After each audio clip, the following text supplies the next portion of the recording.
Hey, what's up guys? I'm going to talk to you about what saws I use in the Husqvarna lineup and why I use it and little modifications that I've done to them.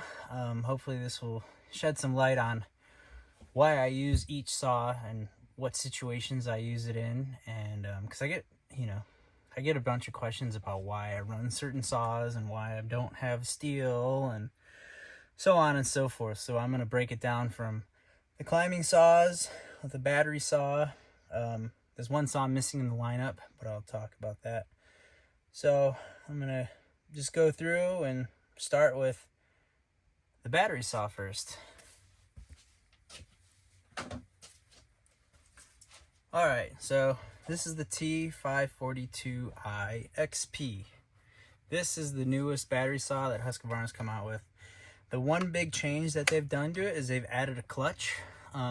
For users who've used the older battery models, they would tend to bind up and get bound up when you're cutting in wood and shut off. So they tried to, well, they did, to mitigate that problem. They put a clutch in there just like your standard top handle saw. It helps allow the chain to pull into bigger wood without getting bound up and shutting the battery off. As you can see, I got a 16-inch X Precision bar. It has the precision chain, like the smaller Pico one. It's got, one thing I don't like about it, it's got the safety rakers. I'm not the best at knocking those down for when I'm sharpening, but I run a pretty sharp chain. The biggest thing about this saw that I really enjoy is that it's quiet. And you know, with battery saws, you get that. It's quiet, it's nice, especially if you're working in a rich neighborhood, or you want to start a little bit earlier to get a go on some project. You know, you can start earlier and stop and not make noise. That's a big thing I like to do in like higher end neighborhoods, you know.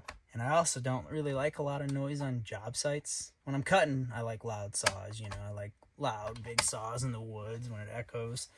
Nothing like that. But for residential, I'll start out with this in a lot of my jobs, you know. Pruning, I love it for pruning. Biggest thing for that is you don't have to hand pull it. All you do is turn it on, flip the switch, and you reach out and make the cut. You know, sometimes you're out there doing an end weight or a tip reduction. You're kind of out there. You're out there with, you know, maybe not the most ideal tie-in point, and your body positioning is pretty awkward and hard.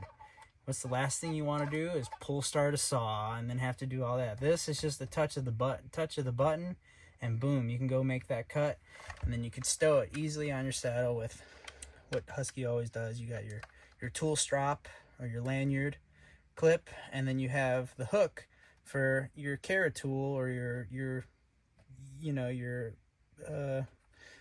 what brand is that? Rock Exotica hook. So it's super easy, super nice. These are the reasons why I like it. You know, it's a battery saw. It's not like, you're gonna have to have batteries charged for it to do it. It's just like a gas saw. You know, you send your saw down and you get the tank filled up when you're cutting. So I've been able to limb and top a tree off of one battery out where I live, predominantly pines and big limbs on them. And so I've been able to do that. And usually if you're cutting like that, you have to send your saw down anyway for some gas, or you're going to send your saw down for a bigger saw because you're going to start getting into the wood. So I don't really see any argument about, oh, well, you got to change batteries all the time and this and that. I haven't found that to be the problem. And I keep 2 batteries charged always. So, and the nice thing about the batteries is they charge pretty dang quick. I got no complaints or qualms there. It's just, you know, it's what I really like this saw for pruning and, you know, residential jobs. So next up on the lineup is the gas-powered saw. It is a T540 XP Mark III. It's the newest version. As you can see, it's pretty pitchy and crusty right now because right before I went home for the holidays, I went to war with a bunch of nasty dead white fur with pitch pockets everywhere, and the cuts were oozing, and what you get with those trees. Biggest thing I noticed when I picked up this saw is it's very rigid. It's very stable. If you've ran the older models, the biggest thing I didn't like is the feel of it in my hands, because it felt like it wasn't sturdy enough. It kind of felt chintzy. So that's one thing I noticed right off the bat. Another thing I liked is the power. It's got a lot of power. It's got, you know, good low end for when you're cutting into the big wood. It doesn't really bog down in cuts. You know, it doesn't wind out. It just stays true in the cut. It's also got electronic carburetor, which works awesome. It auto tunes itself. That's a big thing. If you're in areas with elevation, it'll already do that for you. So I mean, you can't go wrong with the saw. The choke process is the same. You know, starting it it's easy. There's no problems there. It doesn't have that cold start issue that a lot of the older saws had, where if you had this on your hip for I don't know, 5 to 10 minutes, you're moving around the tree, setting up new rigging or getting to a different point it's hard to get to, it'll start up again, which is nice. You don't have to go through the whole choke it and, you know, all that, and then quick you know, you go for high idle and then switch it to start. It's got the 16-inch X precision bar. Like I said, keeps a sharp edge. Saw, you know, biggest thing is having a sharp chain. The bar in itself is actually pretty awesome. I've had some trees pinch it and limbs go over on it, and the rails on the bar stayed, you know, they didn't bend, no wear and tear. I've had it, you know, I think since early 2023 I got this saw, and yeah, it's been a trooper, and just like, well, just keep going for abuse and coming back, and it's just an all-around great saw. It's powerful. And then next up would be my 562 that's currently in Caitlin's truck.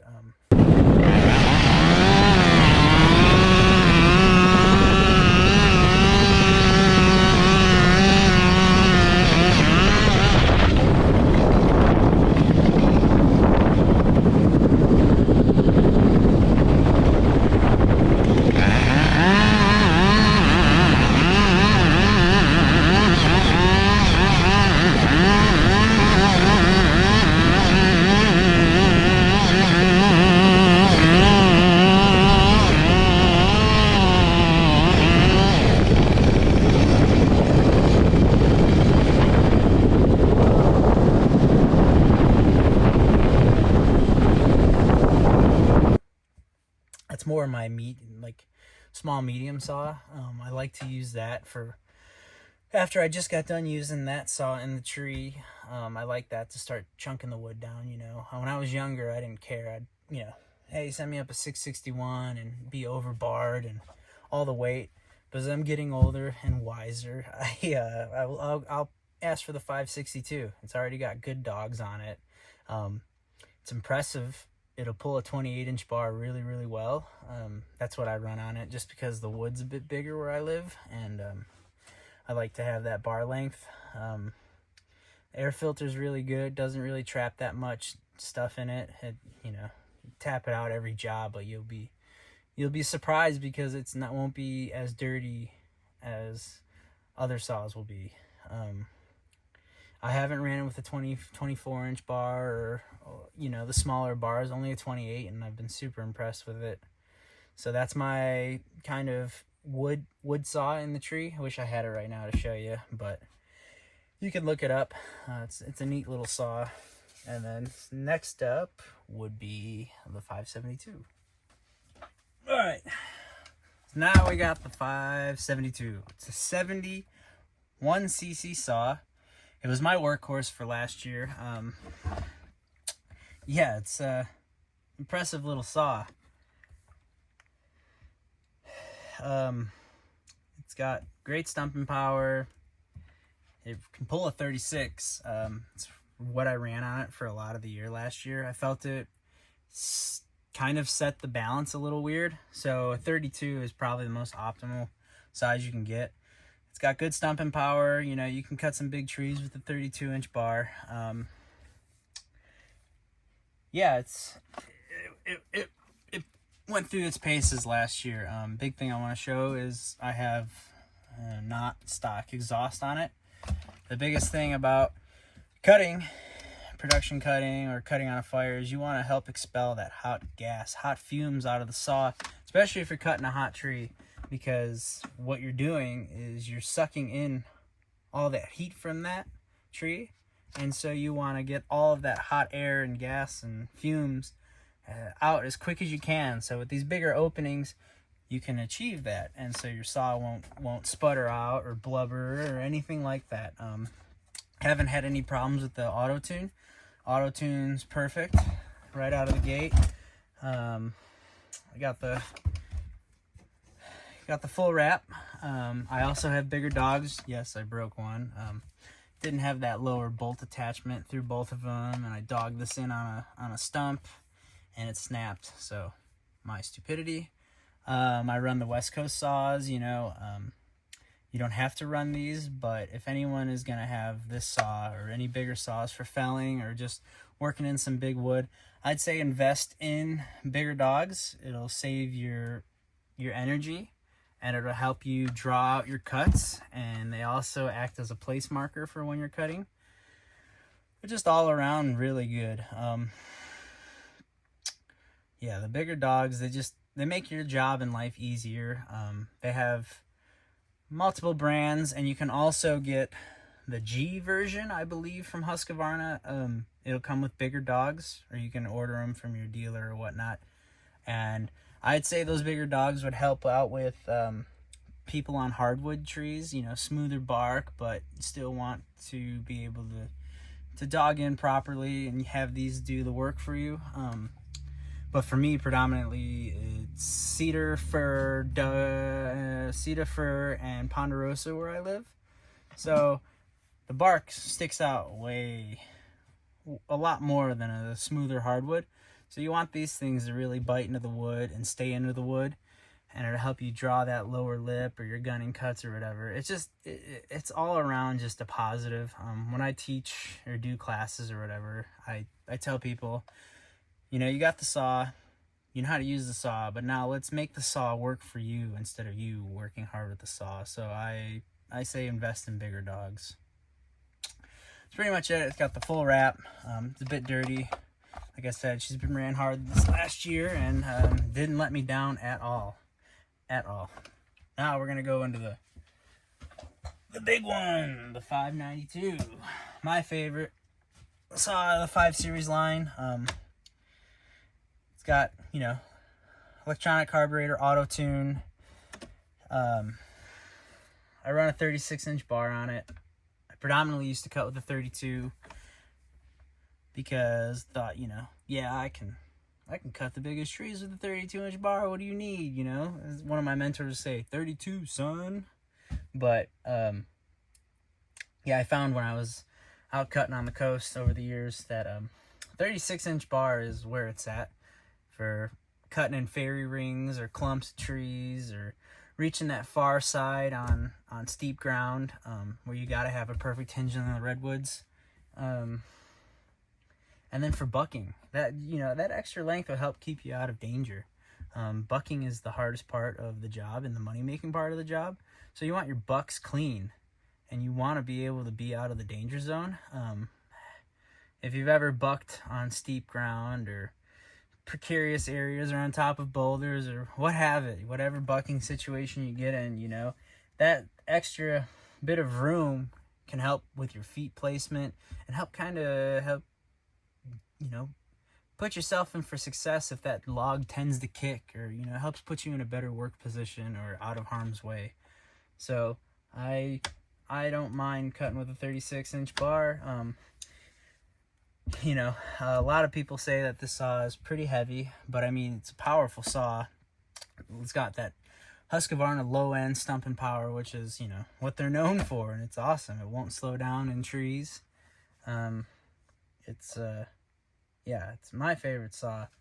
It's got also good chain speed. It'll laser limbs off when you're running down a log real nice, real quick. I run full comp chain, so limbing is also a pleasure with this. I got the big dogs on it. Run the Husqvarna light bars. I run Husqvarna light bars on all my saws. They're very rigid. They're sturdy. The rails don't tend to bend. No problems at all. You know, and I've noticed too, I haven't really had to put a file to deburr them. So they're just a hardy, rigid bar, which I like, you know, and it's light.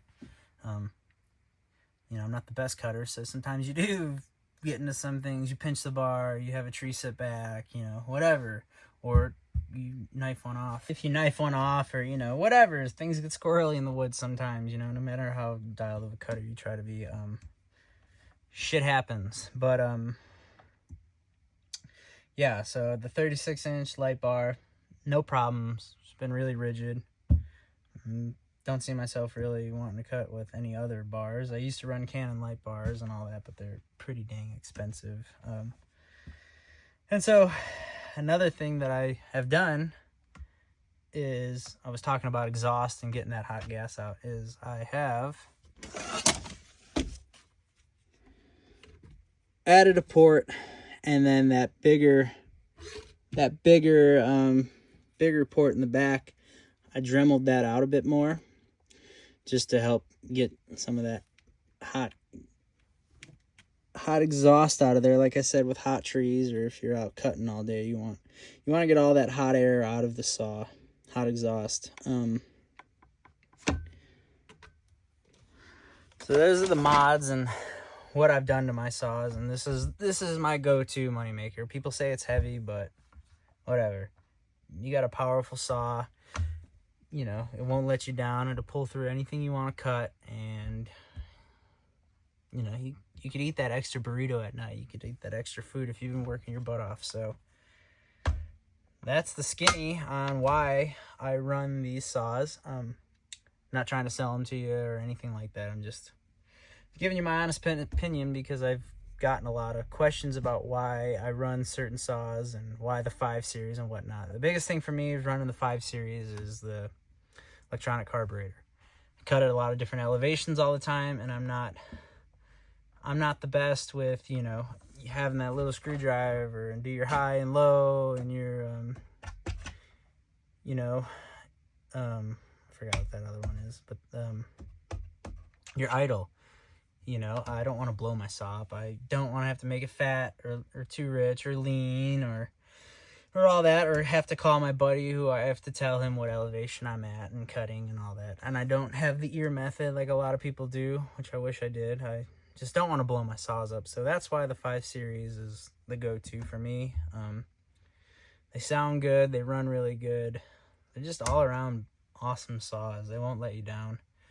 And yeah.